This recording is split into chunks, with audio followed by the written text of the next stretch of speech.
Hello and welcome back to a My Little Pony video going over the first part of season 1. This video is not intended for children under the age of 13 years old, and if the comments are set off, it's because YouTube did it, not me.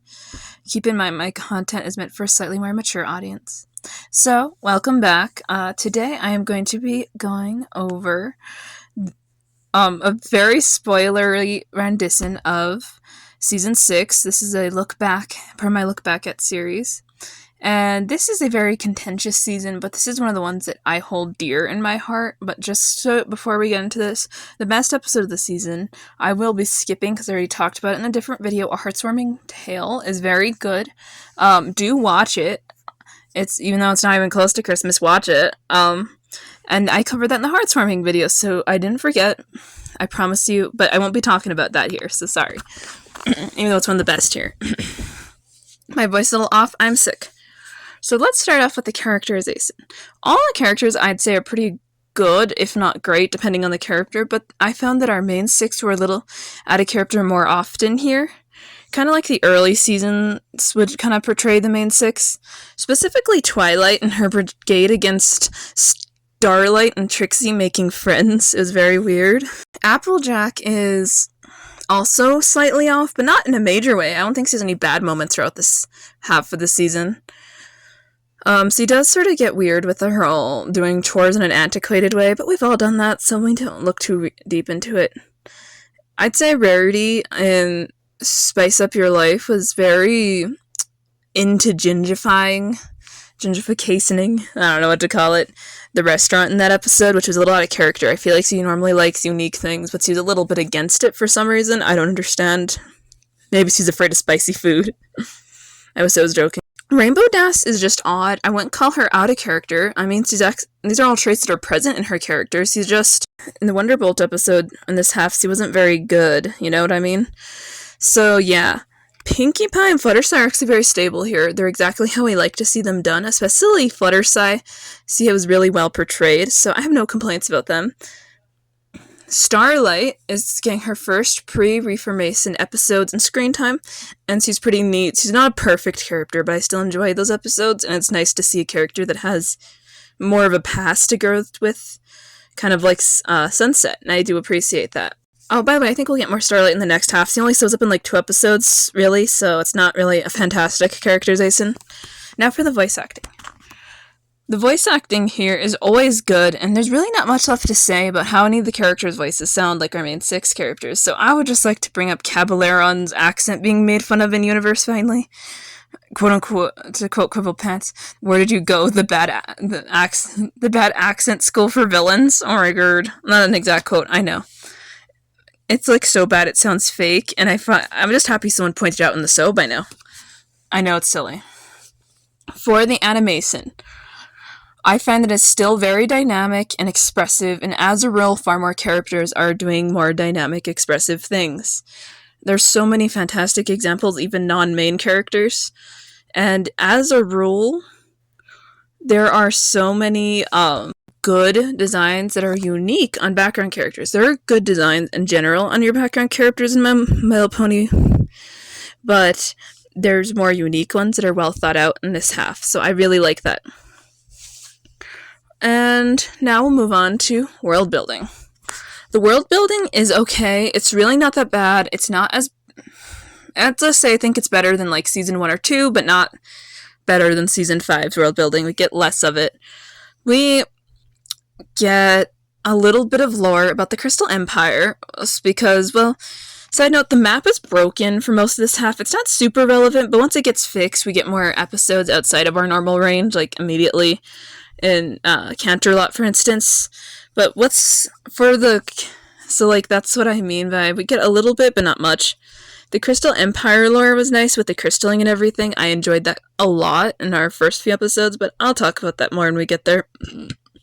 Now for the music. This half of the season is very light on songs, and a lot of them aren't the same listenable bops that I'm used to. They're okay, and they fit the episodes they're in well, they just aren't memorable. There are a total of about 7 or 8 songs in this half, but I'm only going to talk about the 3 because most of them are from the holiday episode. The first song of the season is when Apple Bloom sings after about trying to find an activity to do by herself now it says her cutie mark.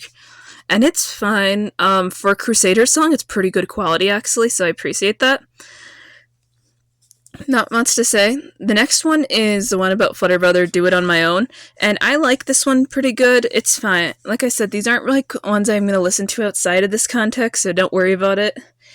And then there's my probably favorite outside the aforementioned holiday episode songs, which is the one from Spice Up Your Life. I really found that a lot more unique in its sound profile and everything. I found it really fun to listen to. I actually listened to it once outside the actual episode for this.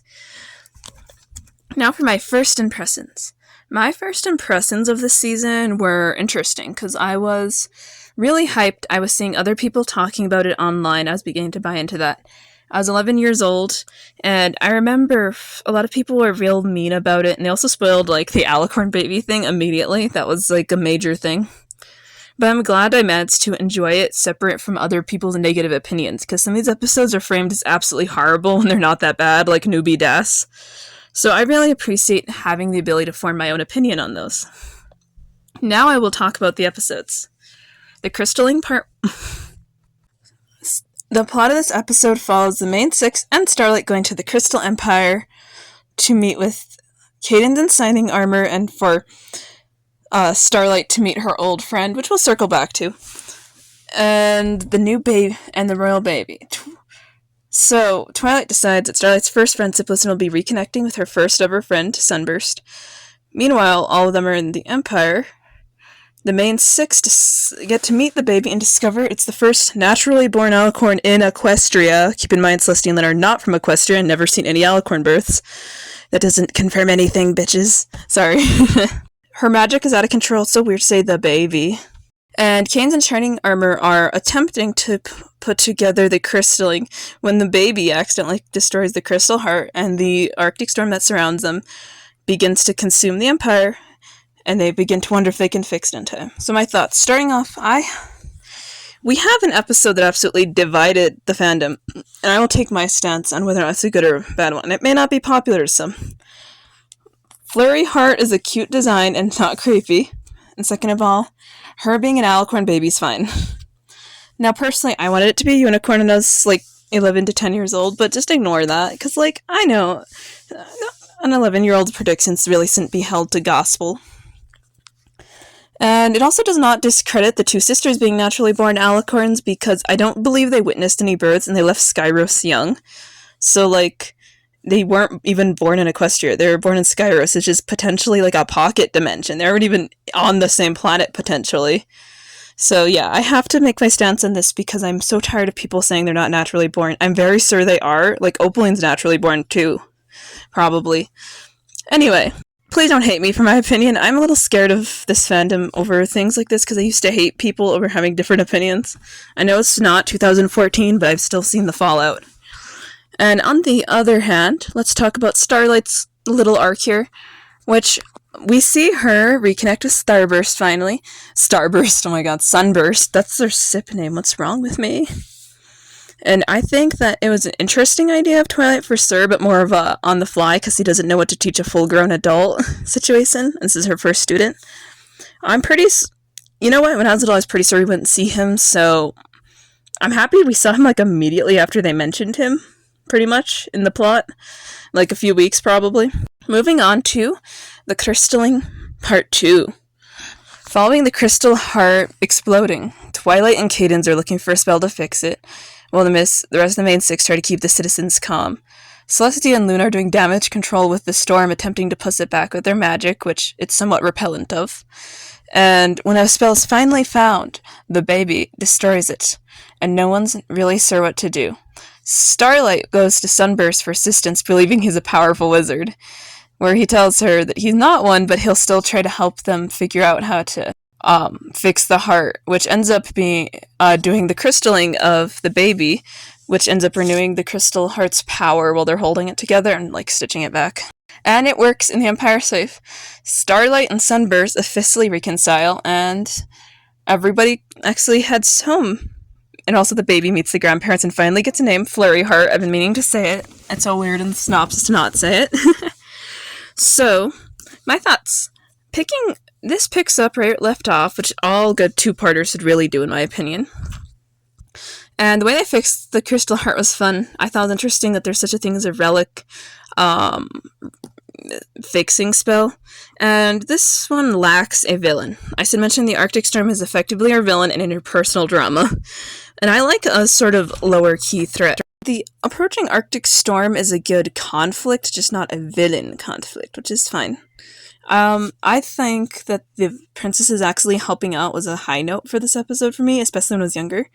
Celestia, on the note of the princesses, seems to remember Sunburst, which is really cute to me, because she was a student of her school, not directly like a Twilight situation, but still a student of her school that left, and I like that. I also noticed that the citizens of the Crystal Empire didn't take the threat seriously until it was almost too late, which is not normal for them, because they're a bit overreactive usually. But, I guess it's fine. It's a bit of a nitpick. This is a really good episode to me, and I enjoy it. So let's move on to the gift of the Mod Pie. Pinkie Pie invites Rarity to Manhattan for PSSD, which is short for Pie Sister Surprise Swap Day. And Pinkie Pie is determined to get Maud the best gift, which in this case would be a rock pouch for her. And Rarity is looking for a new location to open up a shop there, which we actually get to see the shop later. But when Pinkie finally makes it to the rock store, it is closed, and for the foreseeable future, so she panics. Rarity tries to help her find another gift for Maud, but turns out besides a rock holder, Maud does not need or want anything.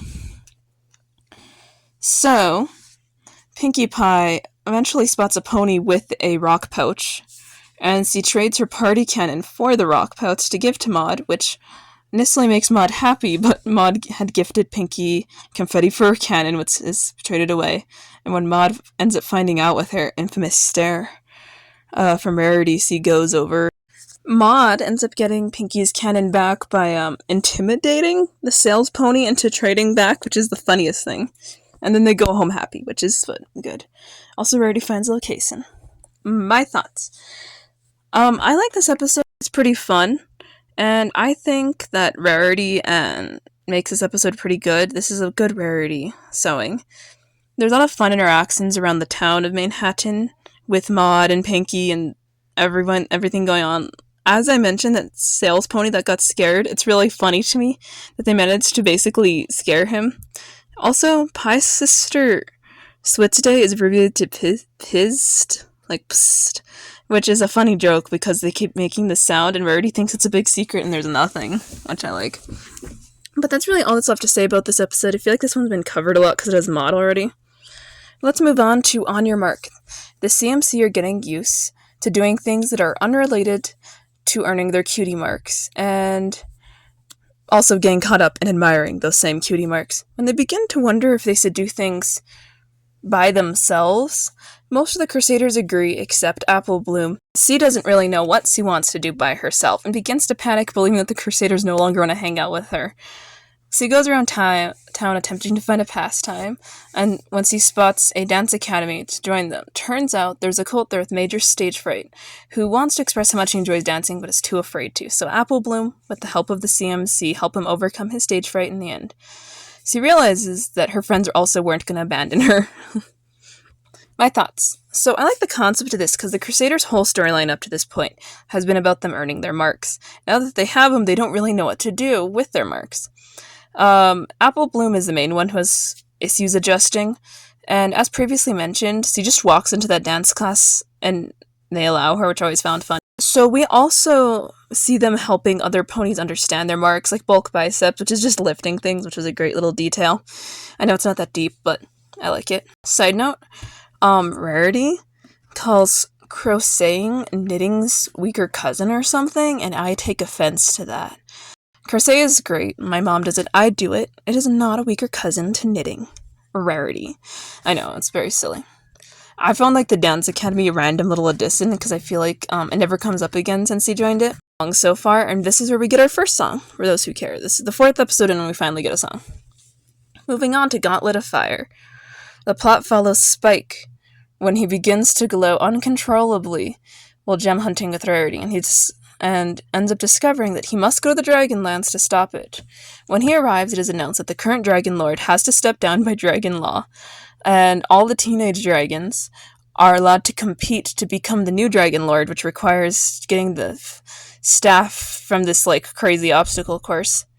Spike is given the option to leave, but he instead chooses to stay in order to secure this Equestria's future and make sure it's safe because some of the dragons are threatening it. Right at the beginning of the race, Spike rescues another dragon who turns out to be the Fire Lord's daughter, Ember. They end up working together through most of the race until the last leg, where they part ways over an argument. Spike ends up getting cornered by Garble, who almost pushes him off a ledge into a bunch of lava when Ember swoops in to save him and ends up letting Spike get the Gauntlet of Fire, which Spike ends up giving her back because he doesn't want to become Dragon Lord and he trusts that she will not attack Equestria.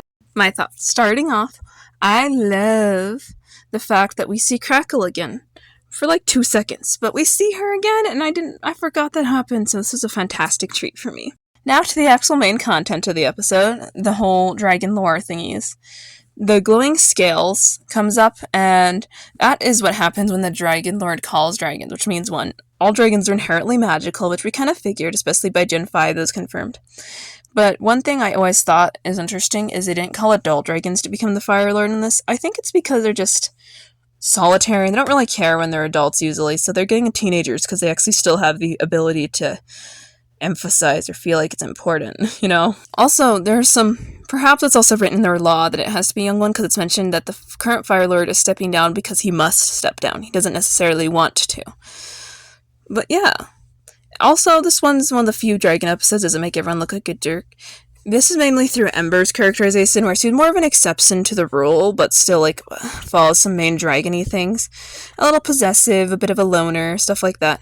And I think that I think that it's really cool how Ember and Spike work together. It's a little weird that people sip him. To me, I feel like they have too much of an age gap, because he's 10, and I think she's closer to 16, but don't look too deeply into it. Side note, I love the increasingly sillier disguises that Twilight and Rarity have, like the rock and everything, because they follow Spike on the journey. All they really do is become near collateral, which is they're there because ponies always have to be in a pony episode. I feel like they probably, I don't know if they would have. I kind of missed the old suit. I don't know. I think it would have been cool if we saw the old dragon suit, but then they would have had to compete, so that would have been weird. Moving on to No Second Prances, the plot follows Twilight planning a dinner with Celestia to show off how much Starlight has improved and learned with her friendship ones. Starlight must bring a new friend outside the main 6. She tries to ask the other members of the main 6 for help, but she only ends up burning bridges there. And right as she's losing hope, she meets a pony with a similar past, as she becomes fast friends with. Starlight takes Trixie, her new friend, to meet Twilight, who does not do well, considering her past with Trixie. And Starlight gets upset. While Starlight is conflicted about what she's supposed to do next, Trixie convinces her to skip the dinner and help her with the magic trick, which is very dangerous in her so. And Twilight is attempting to convince Starlight to sew up because Celestia's already there and she's flaked. And Trixie is about to literally get eaten by a manticore when Starlight saves her, and Twilight just kind of lets them chill for tonight, leaving Celestia at her place with 3 random bonies.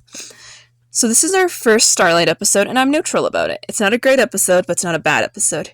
Twi is a little out of character, but not too bad, really. I guess he's not really a fan of Trixie, but there's really nothing bad about Trixie. She just does stage magic after all. And Twilight kind of backpedals pretty quickly, when Starlight proves that she's a good friend. She's like, friends don't let each other get eaten by manticores. You did a good thing by not going to the dinner. Starlight should have given Derpy or DJ Pone 3 a chance to be friends because they're cool. But yeah. I have heard people say Celestia was rude in this because she gets a little bit upset looking when she's asked about her hair. But I'm pretty sure it's a really common thing for her. She's just tired of hearing. So yeah. Also, I think Trixie's a bit of a gaslighter in this episode. Not too much, because she still continues to basically threaten to die by her own means, regardless if Starlight doesn't help. It's just a little bit of a concerning thing for her. She does tend to lack basic communication skills and she's a sailboat, so maybe that's just how it is. Let's move on to Newbie Das. Rainbow Das is excited to hear that C finally is an official Wonderbolt. But in her haste, C crashes into a trash can on her first day, earning the nickname Rainbow Crass. The other Wonderbolts continue to call her that, which makes her want to earn a different nickname, which always ends up failing. Later on, she misinterprets some advice from her friends and begins to emulate their mannerisms, which comes off in an attempt to come off as more likable, which only makes Rainbow Das look quite foolish to the other Wonderbolts. She gets called out by Spitfire, who ends up telling her that the nicknames are common for all the Wonderbolts and they're not necessarily intended to be rude or bullying. My thoughts. So, you know how the early seasons made Rainbow Das episodes and they're not very good? Well, this is kind of like that, but I'd say that this one is a little better for her. She's still a little touch out of character, but it is still funny. Her impressions are a bit unnecessary, and the Wonderbolts really are poorly represented here. I feel like they come off as a really bad organization when it comes to things lately. The show kind of makes them look bad a lot unintentionally. I don't know why. Also, those hazing, I know it's called a hazing ritual a lot of times in the military, and let's just say a bad nickname and like cleaning up the facility isn't that bad. It's weird to see Rainbow Das feel so insecure and attacked this entire time. I wouldn't have expected that, and I think that this episode is not that deep and not deserving of being truly hated on the way it is for this season. Skipping over episode 8, A Heartwarming Tale, because I've already talked about this in the Heartwarming special video, and this is the best episode of the season with the best music, hands down is all I'm going to say. A Saddle Row review. The plot follows Rarity, who is very happy to hear that the review of her new shop in Manhattan has finally been released and is going to read it with her friends, once he finds out they've been keeping a secret. Basically, Rarity had to prepare the entire building for the grand opening within a few hours on the day of, so her friends agreed to help her, which is far harder than they initially expected. When the landlord forces Rarity to hire his daughter, and Fluttershy has to get rid of a raccoon infestation, the DJ upstairs is too loud, and the clothes must be organized very quickly. Rarity works on the window display, and Twilight agrees to take on the clothes organization. Pinkie Pie convinces the DJ to put sopping music on, and Applejack cleans up the place. Fluttershy pretends to get rid of the raccoons, but doesn't, because he won't do it. Rainbow Das is supposed to hire sales assistants, but she's not very good with anything sales, so she just tells them to go fast and figures it out from there. The main six ends up pulling everything together, and Rarity's place ends up getting a glowing review, and she's not exactly mad at her friends. So this is my 4th favorite episode of the season. It's very funny to me, and the format is a little bit different. I'd say it's pretty well done. We see this again in the season done far worse, but we're not going to talk about that episode. You know what I'm talking about. The main 6 are really at their best here. I find the landlord's daughter quirky in the best way possible. She's just so cute. She has a really cute color scheme. And I think it's time for me to point out some cameos. So there are 2 of the other Pinkies from Too Many Pinkies here. And that is interesting. One of them kind of works with DJ Pone3, who also has an established night, like a club in Manhattan, which is an interesting bit of lore for her, additionally. And the other one's seen at the restaurant. And I'm pretty sure they're 2 different ones because one of them has straightened hair and the other doesn't. That's how I know it's probably 2 different ones. I found it interesting just how quickly Rarity's opened another boutique after Canterlot Boutique. Girlie is on the grind in this show. Twilight is really on point here too. Although I don't understand why she locks Rarity in the display and didn't even tell her. It was Rainbow who let it slip out that she was locked in the display that whole time. Jeez. Which they found out in the paper. I'm pretty okay with that. Also, I'm going to leave you in the note of spoon jewelry. Would you use it? Would you wear it? So, episode 10, Applejack's Day Off. Rarity is trying to get Applejack to go to the spa with her, but Applejack is always too busy to make it there. When Twilight offers to do Applejack's chores so she can go to the spa for an hour, Applejack agrees to. But it ends up being hard to do the chores. When Rarity and Applejack make it to the spa, there's a backlog of customers for the steam room, which is the whole thing they're there for. and they worry that they can't get in within the hour. Applejack takes it upon herself to fix the problem, and succeeds, but time is beginning to run out. When Applejack returns back to the farms, he realizes that he's fallen into the same kind of repetitive, time-wasting pattern, and ends up changing her antics and streamlining her chores, and then returning to the spa with Rarity to relax later that day.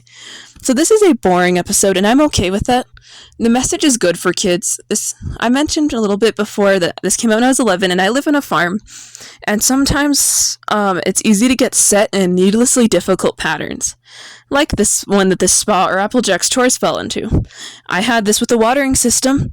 I used bowls instead of proper waterers with the jug on them for way too long with my chickens, and I switched to those, and then eventually the ones with the cup water system, which is really random, but this episode was part of me doing that as a kid, realizing that I could make things less complicated. Moving on to Flutter Butter. Yeah. The plot follows Fluttershy going to her parents' house for lunch with Rainbow Dash when her brother Zephyr Breeze abruptly shows up out of the blue, who does not intend to finish anything and just cross at his parents' house until he has some new hobby he'll take up. Fluttershy tries to help Zephyr do things on his own because he's leeching off their parents and being rude, but Zephyr is very difficult and he just ends up running away to hide in the forest. And when Fluttershy finds him there, he voices his concerns that he can't finish things because he might fail at those things. Fluttershy reassures him that he can succeed if he puts his mind to it, which he does, and he graduates from that pony therapeutic hair school. My thoughts. This episode is not one I wasn't sure I enjoyed at first, but that aside, I actually like how it handles Fluttershy as a character very well. I'm glad we get to see Fluttershy's parents additionally, as well as her brother, I guess. He's kind of annoying. He has a crush on Rainbow Dash, and he really believes that she likes him back, and not just that. He got his parents thinking the same thing. He's in a Delulu era for sure here. Fluttershy's parents are living doormats, and that means that Fluttershy is the nicest outgoing member of the family. I say outgoing in quotations, because damn. Color me impressed that C's more assertive than her parents. Zephyr is also somewhat assertive, but that's because he's a bit of a leech. He's going to hair therapy school or whatever, and I guess he's afraid that he'll do something wrong because he's too lazy to practice or study. And it is a valid fear of failing, and I'm glad that Fluttershy was able to encourage him to improve throughout this episode. And we also get our second song of the season that's not from the holiday episode here.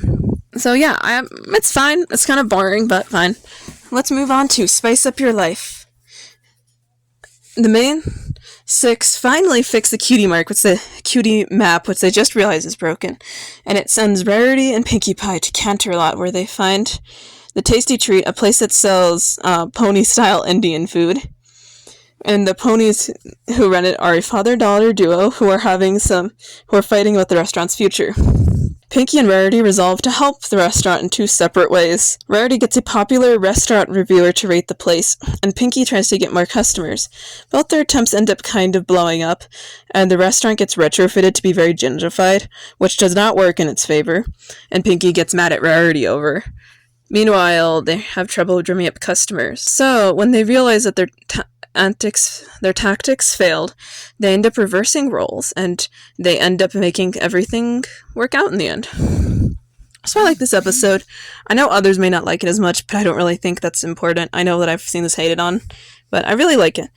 I think it's because Rarity is quite out of character, mainly for her being so happy to gingify something and not understand the creative expression here. Pinkie and her do disagree a lot on how things should be done, but they don't really communicate very well in this episode until the end of it, which could just be a mirror of the owner characters, the father-daughter duo, because they have very different ideas for this, and the father's just given up on things. He's jaded, he doesn't know, and this is time to bring up that this is an example of an immigrant family within Equestria. In this case, Indians from India coded.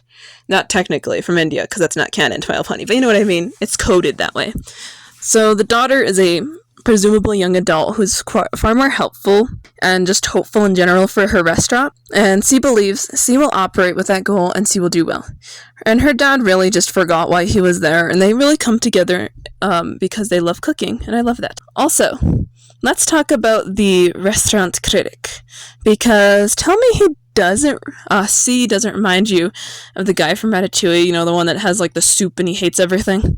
I know it's not super important, but I just like it. Now I'm going to discuss last episode of this video, Stranger Than Fanfiction. The plot follows Rainbow Dash going to a Daring Do convention where she meets a fellow fan, Quibblepants, with whom she gets along with quite well until she finds out that he hates the newer Daring Do books, which is when she tells him that Daring Do is indeed real and he doesn't care. She goes to Daring Do about the information. She ends up finding out that Cabaleron, I don't have trouble with that guy's name at all, is at the convention snooping around, and she ends up getting kidnapped with Quibblepants in tow to the Tenetink vase, and I struggle with these names, which Quibblepants does not initially view as a threat because he believes that they're on a cheap tour based off of the books the whole time. Cabaleron is after an artifact from the base. Daring Do swoops in to try to go save Quibblepants, and Rainbow Dash while also getting the artifact, or as I want to call it, the MacGuffin this whole time. And they end up succeeding, and Quibblepants has to apologize to both Rainbow Dash and Daring Do, and then continues to talk far too much for my taste. So I found this episode has grown on me over the years. Even though the title is far from reality, fanfiction is almost always stranger than anything else. I feel like fanfiction just runs on different logic. It's inherently weird, and I love that. I didn't like Quibblepants a lot in his first introduction. I like him more, though, because in a season 9 episode, he appears again, and it kind of recontextualizes his character for me. It's not that deep, but I don't hate him anymore. I enjoy this episode now more because of that, because this is my third favorite now of the season. Mostly, though, for the plot itself. Like, the background has so many lovely little potential lore drop details, like that temple alicorn, which I brought up in like 2 other videos already, so it's not important. All the cool creatures and the basin in general is just a really cool backdrop. And I found that this episode had a pretty good sense of humor in general as well, so I enjoyed this. Closing thoughts. Season 6 is a season that is extremely mixed in quality. It's like if you took episodes of Season 5 and put them next to episodes of Season 1 half the time. So you get a varied level of quality, but I hold it very dear to me, and I hope that others enjoy my take on it. This video has gotten long enough, so I guess please consider subscribing and commenting. Bye!